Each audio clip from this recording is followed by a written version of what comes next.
तो नमस्कारम, नमस्ते, सत श्री अकाल, आदाब, हेलो मेरे प्रिय छात्रों, मित्रों, साथियों एवं समस्त सम्मानित देशवासियों।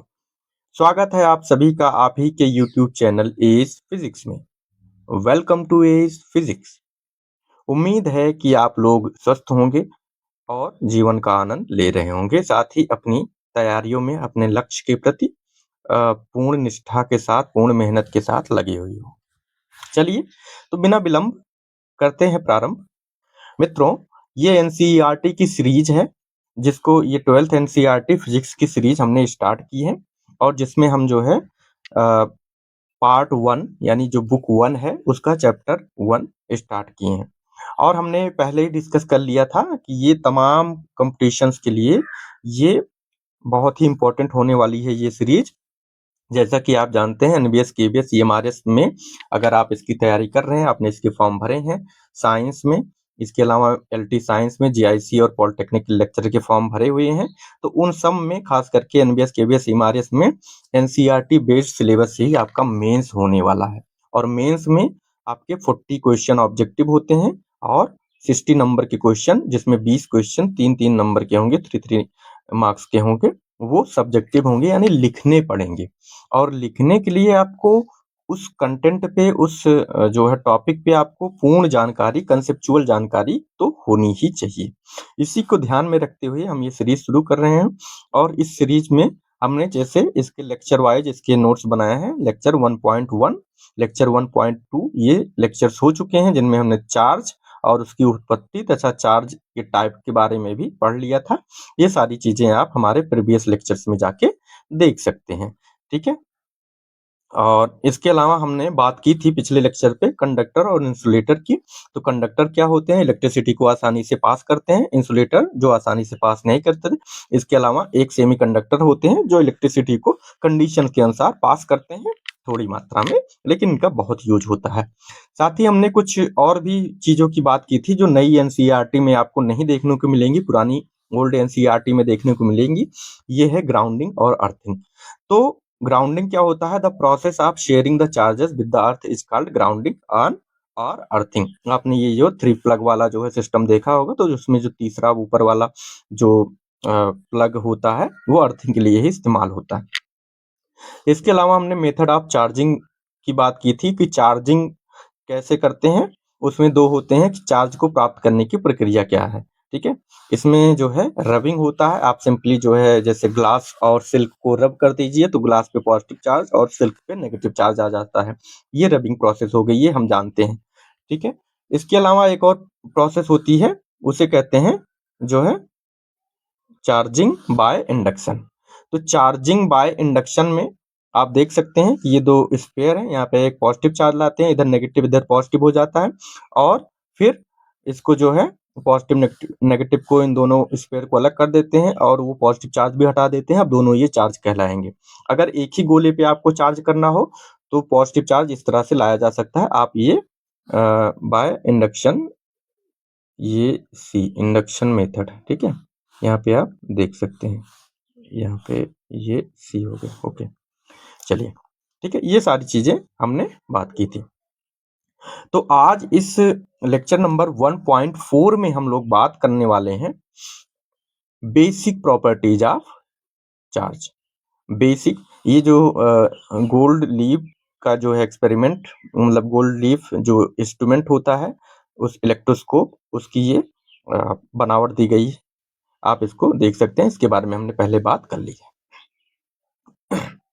चलिए, तो आज बात करते हैं बेसिक प्रॉपर्टीज ऑफ चार्ज की। बेसिक प्रॉपर्टीज ऑफ चार्ज में चलिए देखते हैं कि वी हैव सीन, रीड करते हैं, we have seen that there are 2 types of charges. बिल्कुल 2 टाइप के चार्ज होते हैं और जिनको बाय कन्वेंशन हमने नाम दिया है positive charge and negative charge, and there effects tends to cancel each other. और इनका प्रभाव ऐसा होता है कि ये एक दूसरे को कैंसिल, निरस्त कर देते हैं। Clear? We shall now describe some more other properties of electric charge. हम कुछ और प्रॉपर्टीज के बारे में भी बात करने वाले हैं यहाँ पे, ठीक है। If the sizes of the charge bodies are very small as compared to the distances between them we treat them point charge. यहाँ पे बहुत बहुत इंपॉर्टेंट डेफिनेशन निकल के आती है और इसको जो है मस्ट है कि आप लर्न करें। यहाँ पे point charge, if sizes of charge bodies are very small compared to the distance between them, we treat them as point charge। आपसे क्वेश्चन, इस तरह के क्वेश्चन पूछे जा सकते हैं कि पॉइंट चार्ज किसको कहा जाता है। पॉइंट चार्ज की डायमेंशन कैसे भी हो, ठीक है, लेकिन अगर उनके बीच की डिस्टेंस उनकी साइज से बहुत ज्यादा है तो हम उसे पॉइंट चार्ज की तरह ट्रीट करेंगे। क्लियर है। All the charge content of the body is assumed to be concentrated at one point in space। तो ऐसी जो पॉइंट चार्ज होते हैं इसको क्या कहा जाता है, ऐसा भी कह सकते हैं कि जो भी चार्ज होगा वो किसी एक पॉइंट पे होगा तभी हम उससे पॉइंट चार्ज कहेंगे। ठीक है, कंसंट्रेट होगा किसी एक पॉइंट पे। क्लियर है। तो यहां से हम पॉइंट चार्ज की डेफिनेशन लर्न कर रहे हैं। Good.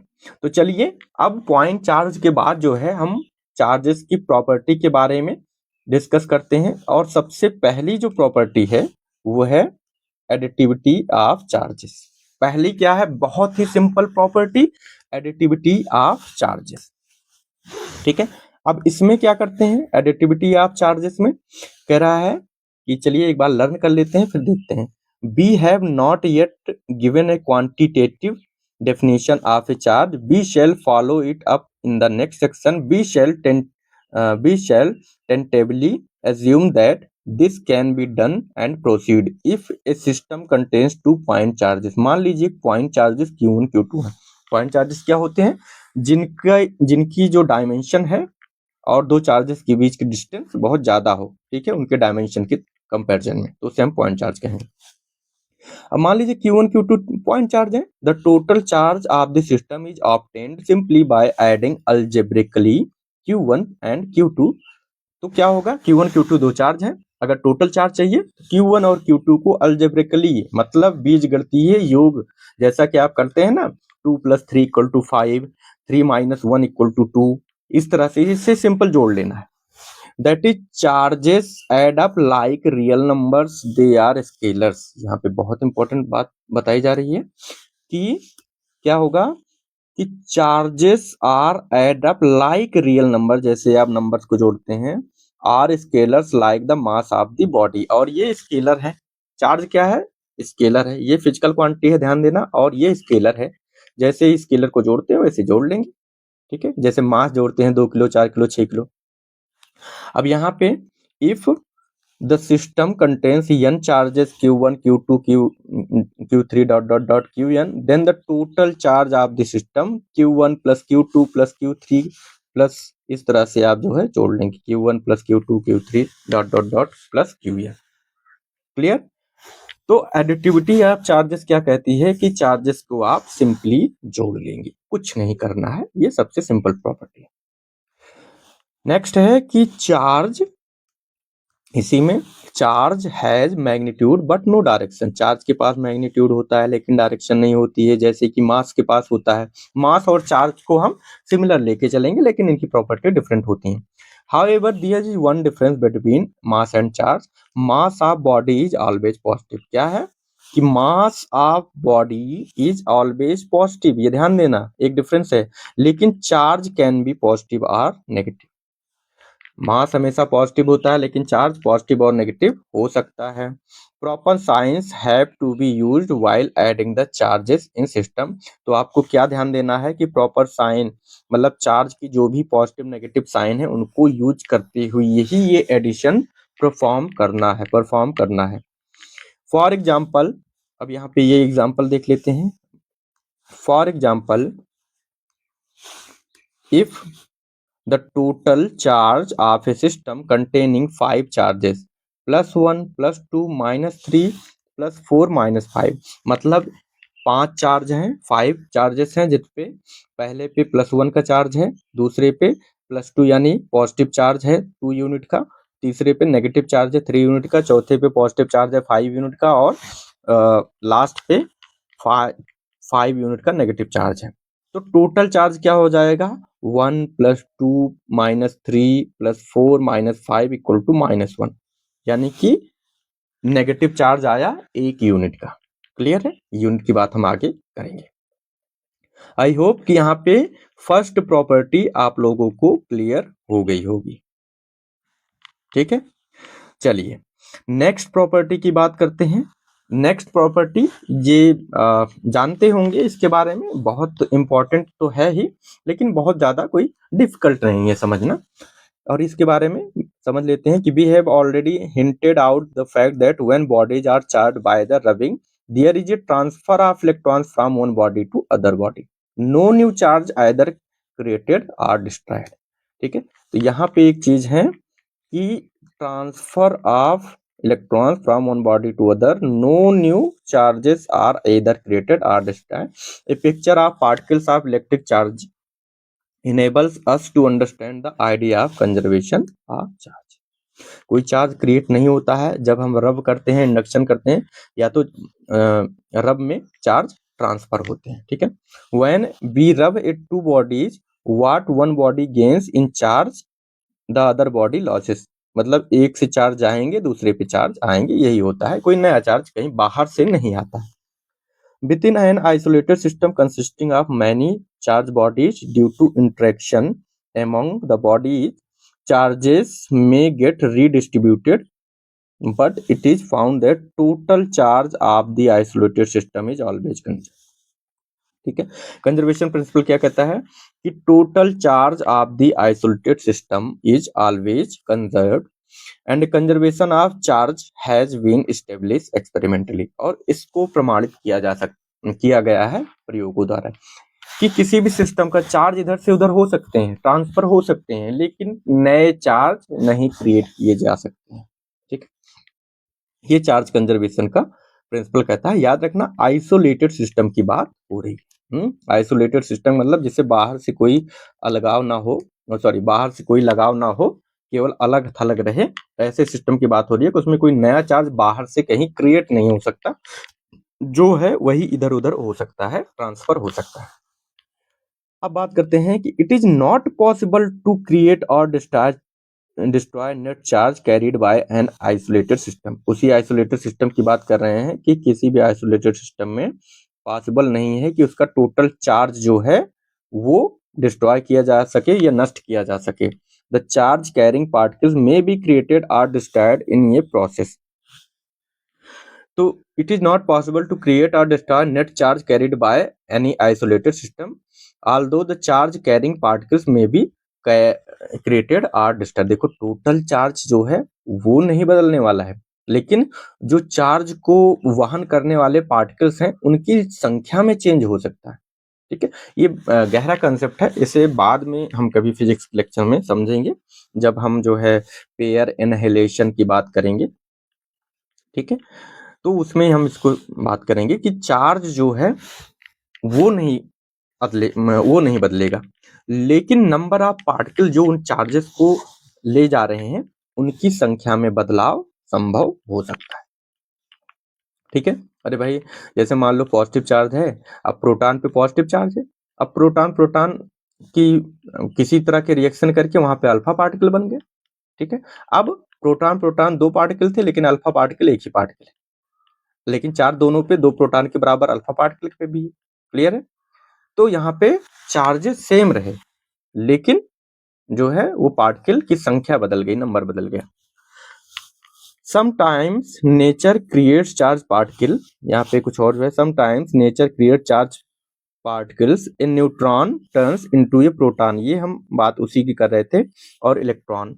The proton and electron thus create have equal and opposite charges and total charge is zero after and before reaction. अगर मान लो नया चार्ज उत्पन्न होता भी है, जैसे इन्होंने कहा कि प्रोटॉन है, ठीक है, मैं यहाँ पे कर देता हूँ, अगर मान लो नया चार्ज उत्पन्न होता भी है तो क्या होगा, एक मिनट, हाँ, यहाँ पे मान लो प्रोटॉन है, ये क्या होगा, एक न्यूट्रॉन में प्लस एक इलेक्ट्रॉन में, नहीं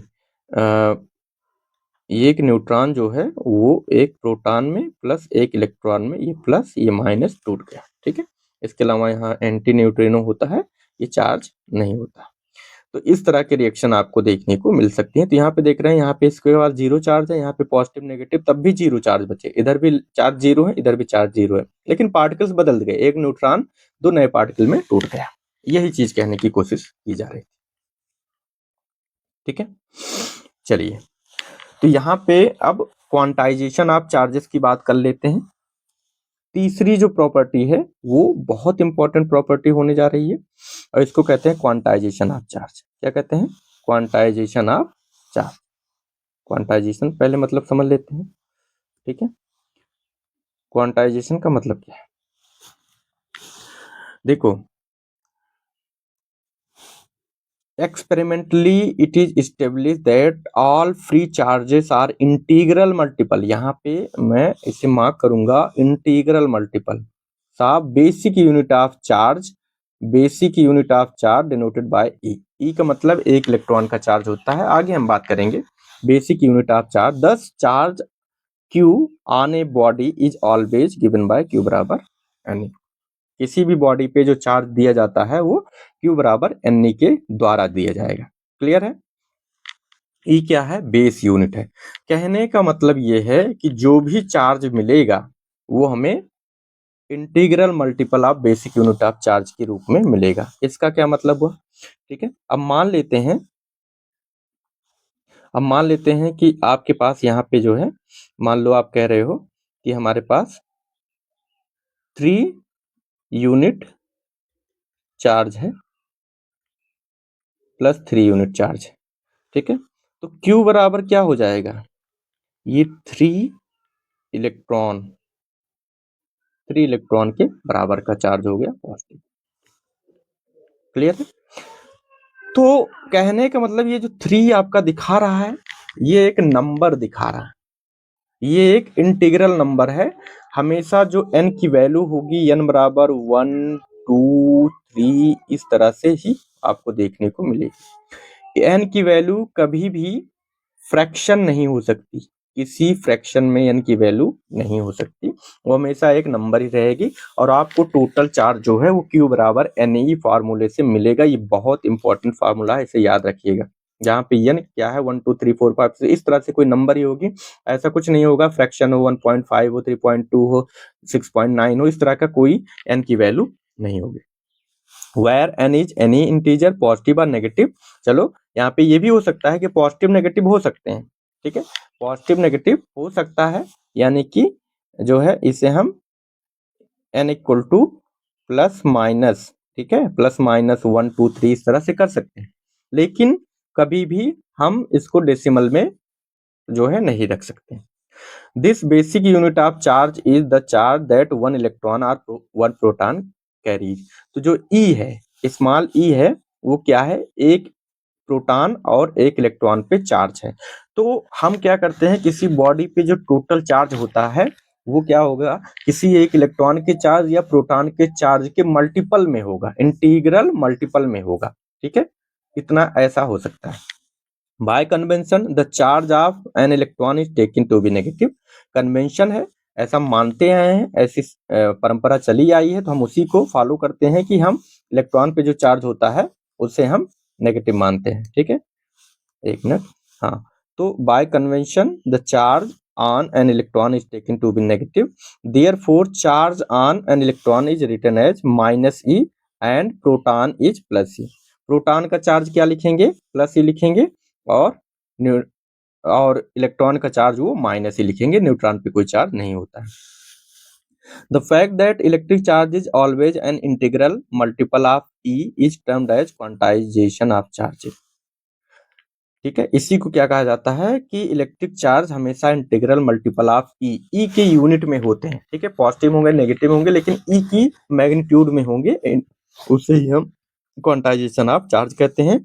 there is a large number of situations in physics where certain physical quantities are quantized, the quantization of charge was first suggested। इसको भी देख लेते हैं। The quantization of charge was first suggested by experimental laws of electrolysis discovered by English experiment Faraday। Faraday ने ही quantization की बात कही थी, ठीक है, फैराडे ने। और इसको एक्सपेरिमेंटली प्रूफ किया था मिल्कैन ने। मिल्कैन का ऑयल ड्रॉप एक्सपेरिमेंट 1912 में हुआ था, ठीक है। तो फैराडे ने सबसे पहले चार्ज के क्वांटाइजेशन के बारे में किसने बताया? ये इंपॉर्टेंट फैक्ट कभी कभी छोटी छोटी परीक्षाओं में भी पूछ लिए जाते हैं, ठीक है। क्वांटाइजेशन ऑफ चार्ज ये फैराडे ने बताया था और मिल्कैन ने इसको प्रूफ किया था। अब बात कर लेते हैं, अब यहाँ पे चूंकि हम चार्ज की ही बात कर रहे हैं तो सारी ये लास्ट टॉपिक है, मतलब लास्ट प्रॉपर्टी है, तीसरी प्रॉपर्टी है, तो इसकी बात कर लेते हैं। अब इसके यूनिट की बात कर लेते हैं। तो चलिए यहाँ पे, in the international system of units a unit of charge is called a coulomb and denoted by. तो इसकी यूनिट को क्या कहा जाता है? कूलाम कहा जाता है। एसआई यूनिट क्या है इसकी? कूलाम है। क्या है? Coulomb. SI unit of charge is called coulomb, denoted by symbol C। A coulomb is defined in terms of unit of the electric current with which you are। आगे हम इसकी coulomb के यूनिट के बारे में, मतलब कूलाम को define कैसे करते हैं इसके बारे में हम सीखेंगे। In terms of this definition, one coulomb is charge flowing through a wire in 1 second if the current is 1 ampere. One coulomb की डेफिनेशन क्या होगी? 1 coulomb is the charge flowing through a wire in 1 second if the current is 1 ampere। ठीक है, इसको आप 11th की book में देख भी चुके होंगे। And the value of the basic charge, यहाँ पे जो सबसे मोस्ट इंपॉर्टेंट चीज है, एक इलेक्ट्रॉन की वैल्यू। एक इलेक्ट्रॉन की वैल्यू होती है 1.602192 इंटू 10⁻⁻19, और जिसे हम ऑलमोस्ट यही लिखते हैं 1.6 इंटू 10⁻⁻19 कूलाम, ठीक है। और एक DRR ये कैसे कैलकुलेट करेंगे? चलिए अभी हम कैलकुलेट भी कर लेंगे। तो एक कूलाम चार्ज में कितने इलेक्ट्रॉन होते हैं? एक कूलाम नेगेटिव चार्ज में कितने इलेक्ट्रॉन होते हैं? तो ये यहाँ पे ही आप जो है इसको कैलकुलेट कर सकते हैं। कैसे? तो यहाँ पे अगर जो Q बराबर NE, ठीक है, और N बराबर, और यहाँ पे हम क्या कह रहे हैं कि Q बराबर -1, ठीक है। तो N बराबर क्या हो जाएगा? -1 कूलाम, N बराबर हो जाएगा -1 अपान -E, माइनस से माइनस कट गया और ये हो गया 1 अपान E। तो N की वैल्यू 1 कूलाम में कितनी होगी? 1 अपान E, और इसको हम 1 अपान 1.6 इंटू 10⁻⁻19 लिख देते हैं। तो ये जो है इसको आप सॉल्व करेंगे तो N की वैल्यू आ जाती है ये 6.25 इंटू 10⁻18 इलेक्ट्रॉन होते हैं। N की वैल्यू क्या है? जिसको हमने 6 इंटू 10⁻18 लिख दिया है सिंपली।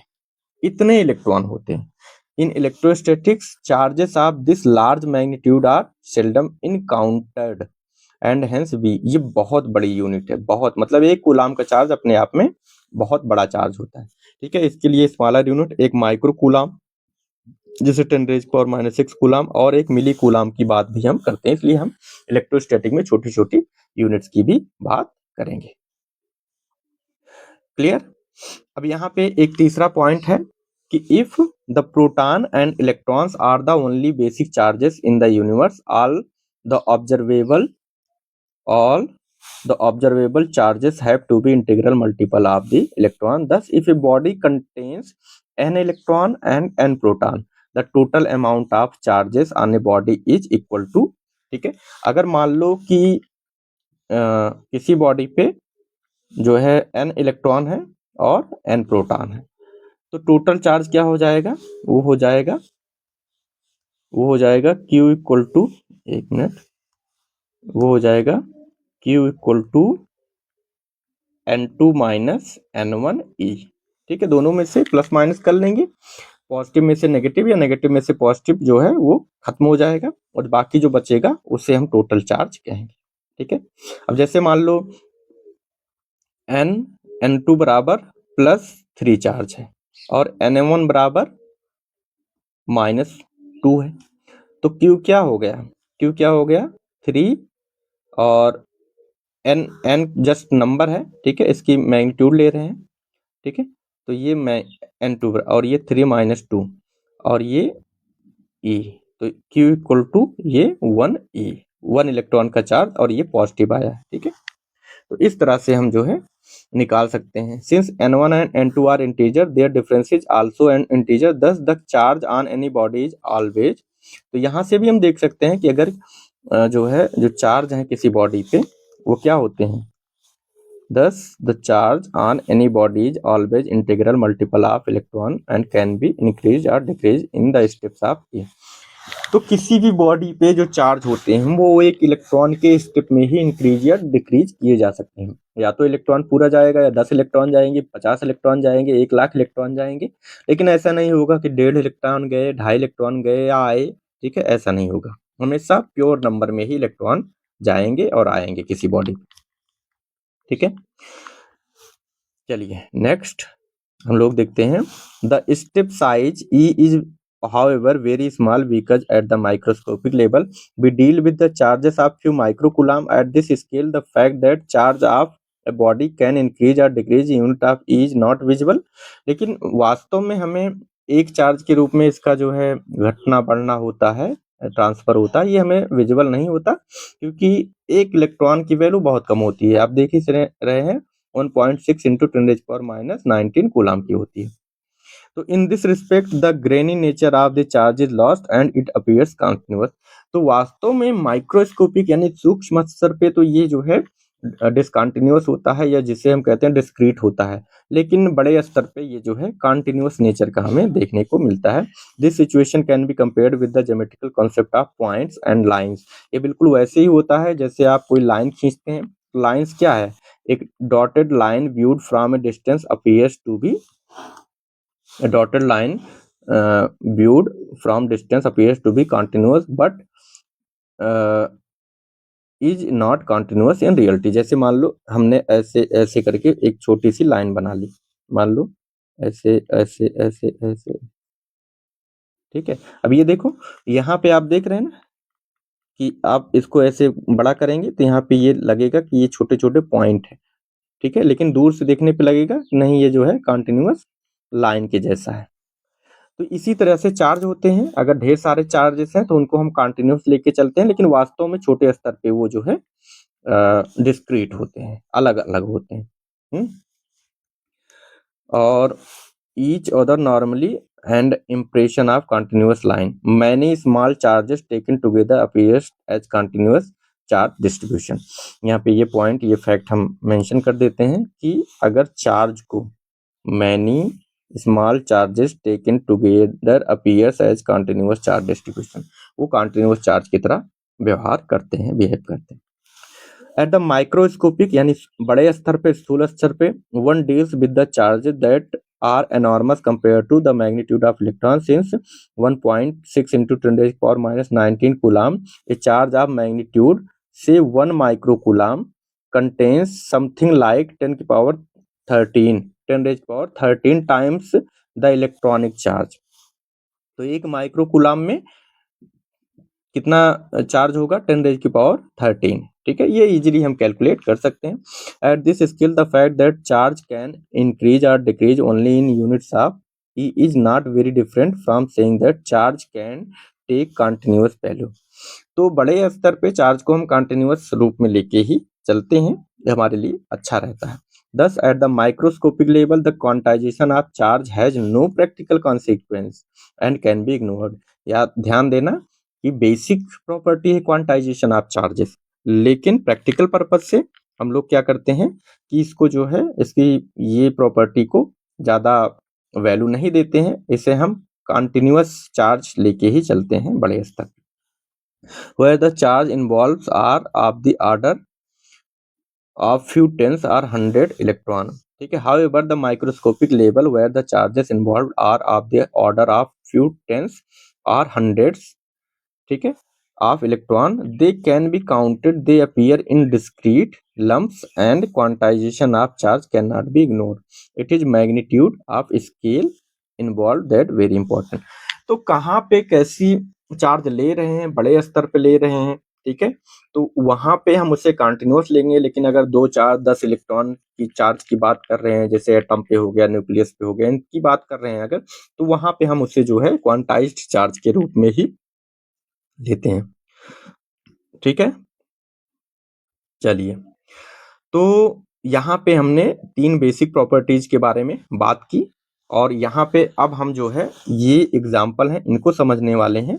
और ये एग्जाम्पल क्या कहता है, पहला एग्जाम्पल 1.1 है, ये कहता है कि 10 रेज की power 9 electron move out of a body to another body every second, how much time is required to total charge of 1 coulomb on the other body. Oh, देखो कितना बढ़िया क्वेश्चन है।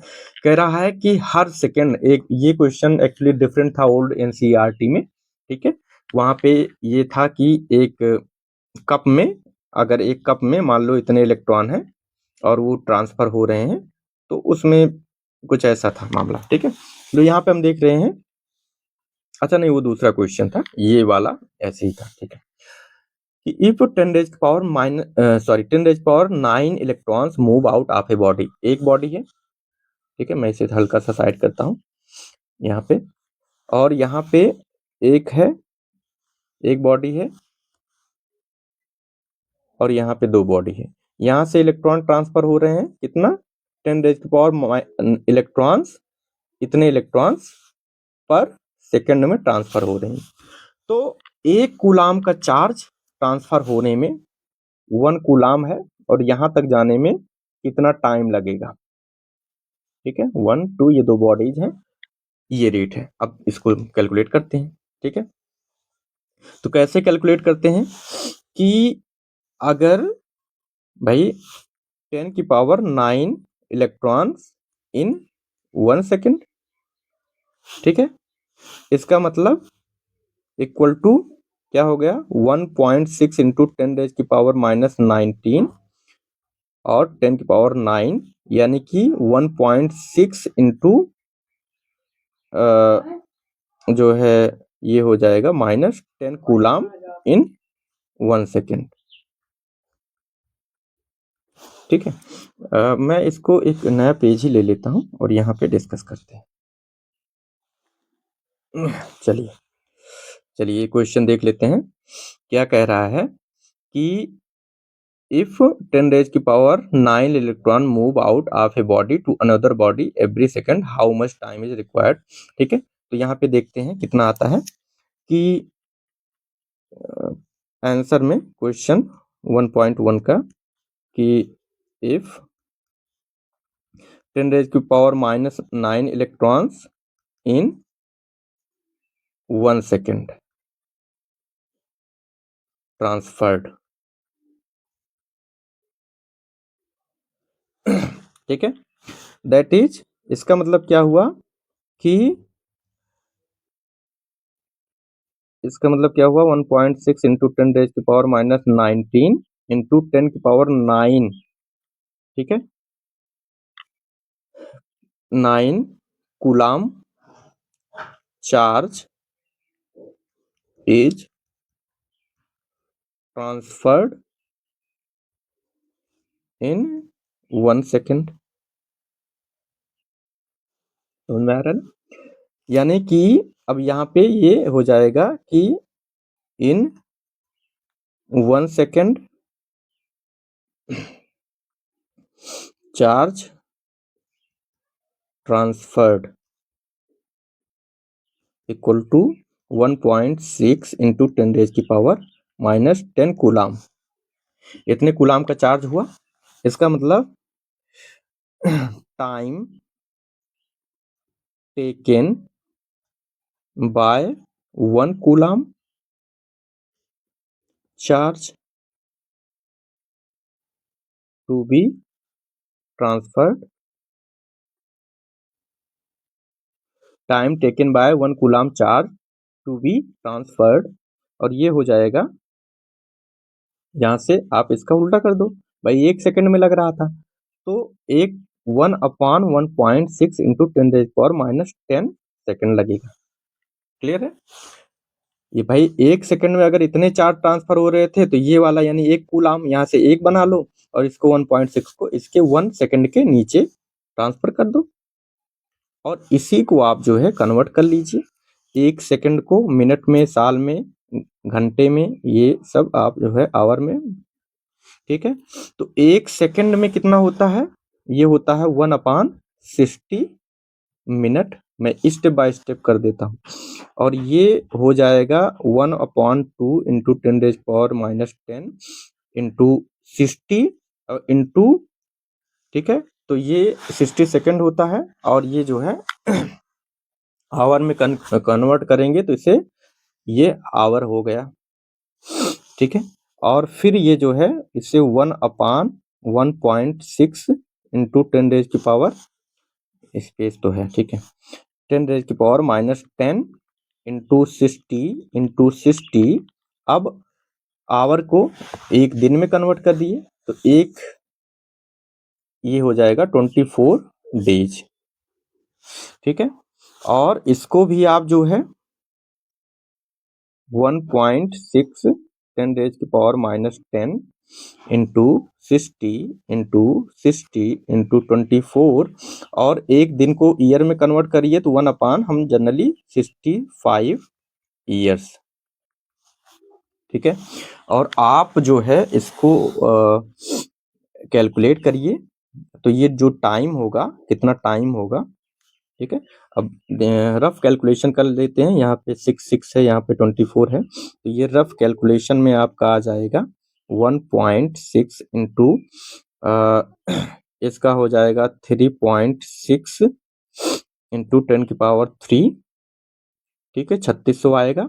और इसे हम 2.4 इंटू 10 और इसे हम 3.65 इंटू 10⁻2 और इंटू 10⁻−10 इतना कर देते हैं। ठीक है, तो यहाँ से ये 10⁻10 खत्म हो जाएगा और ये जो बचेगा इसे आप कैलकुलेट कर लीजिए। ये 3.6 इंटू 2.4 और ये 3.65, ये इतने आपके जो है फ्रैक्शन वाले हो गए। और यहाँ पे पावर कैलकुलेट कर लीजिए 3 और 3 1 4 4 to 6, ये हो जाएगा 10⁻4 ईयर्स। ठीक है, तो 10 की पावर देख लेना, पावर कहीं गड़बड़ ना हो। ठीक है, तो 10 की पावर 3 है, 4 है और 6 है, तो ये कैंसिल आउट हो जाएगा और ये बचेगा 10⁻4 ईयर्स। ठीक है, 10,000। अब इसमें से हम जो है इसको देख लेते हैं और ये जो वैल्यू आएगी, जैसे आप 16 टाइम्स 4 या 4 टाइम्स ये और 2.4 और इसको आप 4 कर लीजिए, इसे 8 कर लीजिए और इसे जो है इसे आप 4 कर लीजिए, इसे 1 कर लीजिए, तो 4 और ये 2.4 समथिंग इस तरह से आएगा। तो मतलब ये कुल मिलाकर 10⁻4 और अपान 4 और ये हो गया 2 8 और ये लगभग जो है 4 के आसपास ये आएगा। ठीक है, 4 पॉइंट समथिंग कुछ आएगा। ठीक है, मैं कैलकुलेटर का यूज करता हूं अगर, ठीक है, आपको भी, क्योंकि ये क्वेश्चन आएगा नहीं और ये जो है कैलकुलेटर में ये चीजें आती हैं 1.6 इंटू 3.6 इंटू 2.4 इंटू 3.65।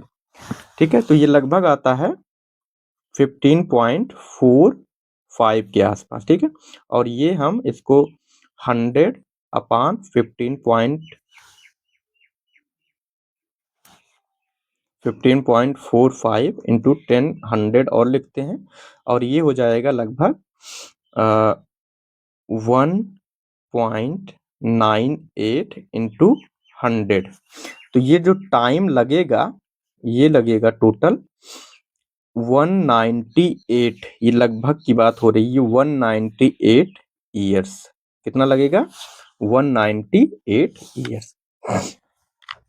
ठीक है। तो आई होप कि आपको ये चीजें समझ में आई होंगी। यहाँ पे भी आप देख सकते हैं ये लगभग 198 ईयर, यहाँ पे ये चीज लिखी हुई है 200 साल लगेंगे। ठीक है। एक मतलब अगर आप 10 रेज पावर 9 इलेक्ट्रॉन्स ये हर सेकंड ट्रांसफर कर रहे हैं तो आपको कितने साल लगने वाले हैं एक कूलाम का चार्ज ट्रांसफर करने में? ये जो है 200 साल लगने वाले हैं। ये सारा कैलकुलेशन हमने कर दिया है यहाँ पे। ठीक है, ऑलमोस्ट ये आप करके देख भी सकते हैं। यहाँ पे भी ये सारा कैलकुलेशन शॉर्ट में किया गया है, लेकिन फॉर कॉन्फिडेंस कि आपको जो है लगे कि हाँ हम सही दिशा में जा रहे हैं, इसलिए मैंने ये किया है। यहाँ पे भी वही चीज की गई है। ठीक है, ये आप देख सकते हैं, ये 198 ईयर्स। ये however it is also important to know what is roughly the number of electron contained in piece of 1 cubic centimeter। आप ये भी याद रखिएगा कि 1 क्यूबिक सेंटीमीटर के एक जो है टुकड़े में कितना होता है, लगभग 10⁻24 इलेक्ट्रॉन्स होते हैं। 1 सेंटीमीटर के टुकड़े में ऑलमोस्ट 10⁻24 इलेक्ट्रॉन्स होते हैं। ठीक है। अब यहाँ पे वो कप वाली प्रॉब्लम हम लोग बात कर रहे थे। यहाँ पे how much positive and negative charges is there in 1 cup of water. तो यहाँ पे देखते हैं, देखिए इसका कैलकुलेशन अब ये अगेन थोड़ा टाइम टेकिंग होगा। ठीक है, हम जो है चलो बात कर लेंगे, यहाँ पे भी बात कर सकते हैं, इसमें कुछ है नहीं। तो 200 ग्राम मास मान लेते हैं। यहाँ पे भी एक और स्लाइड जोड़ लेते हैं, अब बात कर ही लेते हैं जब कर रहे हैं तो। थोड़ा लेक्चर लेंदी हो जा रहा है लेकिन ठीक है। ये आंसर जो है आपका आंसर 1.2 हो जाएगा। ठीक है, ये कह रहा है कि कितने पॉजिटिव और नेगेटिव चार्ज होंगे एक कप ऑफ वाटर में।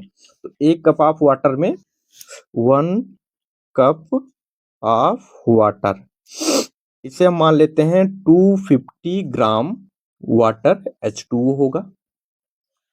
ठीक है, तो एटॉमिक वेट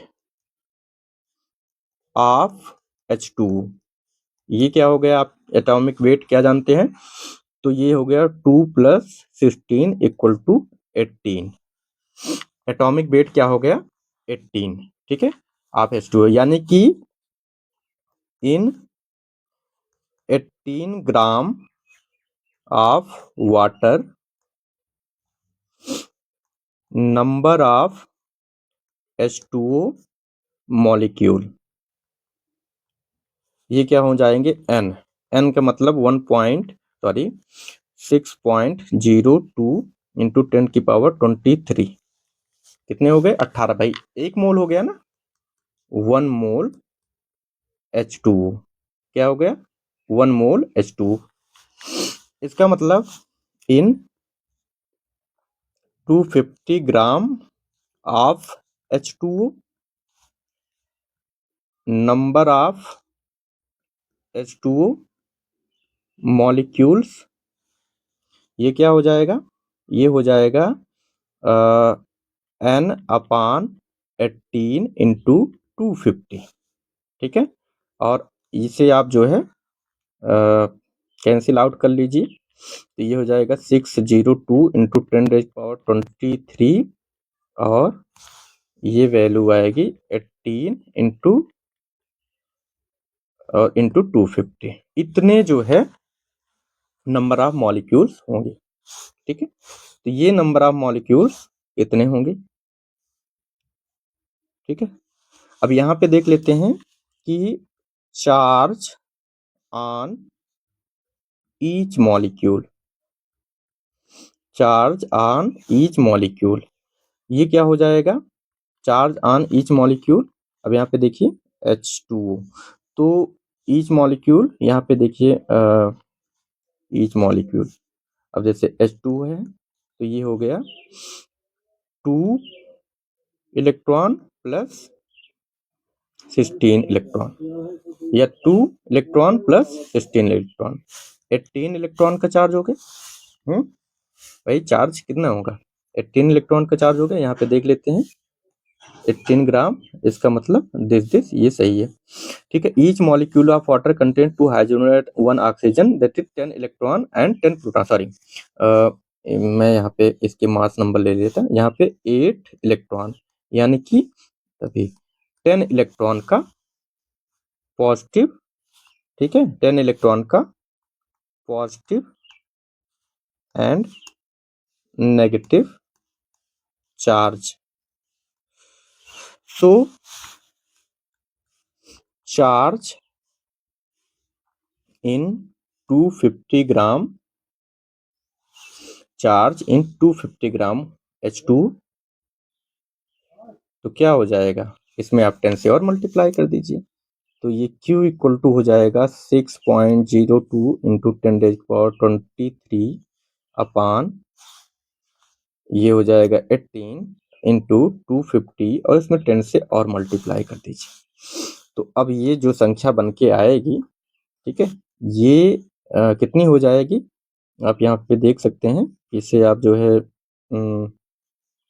26 इंटू 25 कर लीजिए अपान 18 कर लीजिए, और ये जो है 10 की पावर 23 और ये 25 हो जाएगा, और ये हो जाएगा आप इसको 2 टाइम्स और ये 9 टाइम्स, ये 15 अपान 9 इंटू 10 की पावर 25, यानी कि Q इक्वल टू,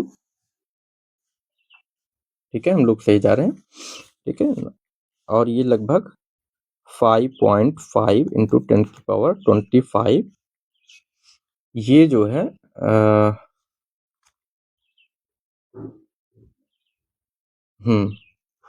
ठीक है, ये इतने जो है इलेक्ट्रॉन के बराबर चार्ज होंगे, hence the total positive and negative charge has the same magnitude, it is equal to, और ओके गुड, तो ये इलेक्ट्रॉन आ गया, इलेक्ट्रॉन का चार्ज, और इसको आप 5.5 इंटू 10⁻25, तो इतने इलेक्ट्रॉन होंगे, यहाँ पे ही लगा देंगे, और ये 1.6 इंटू 10⁻⁻19 लिखेंगे। अब जो ये आएगा, तो ये 8.8 और ये हो जाएगा 10 की पावर 6 कूलाम, ठीक है, तो ये लगभग इतना चार्ज आएगा, और ये बड़ा चार्ज होता है, ठीक ठाक चार्ज होता है, आप यहाँ पे देख सकते हैं, यहाँ पे कुछ गड़बड़ है क्या, शायद कैलकुलेशन में कुछ गड़बड़ है, इसे हम जो है, नहीं ठीक है, 15.9 20 समथिंग,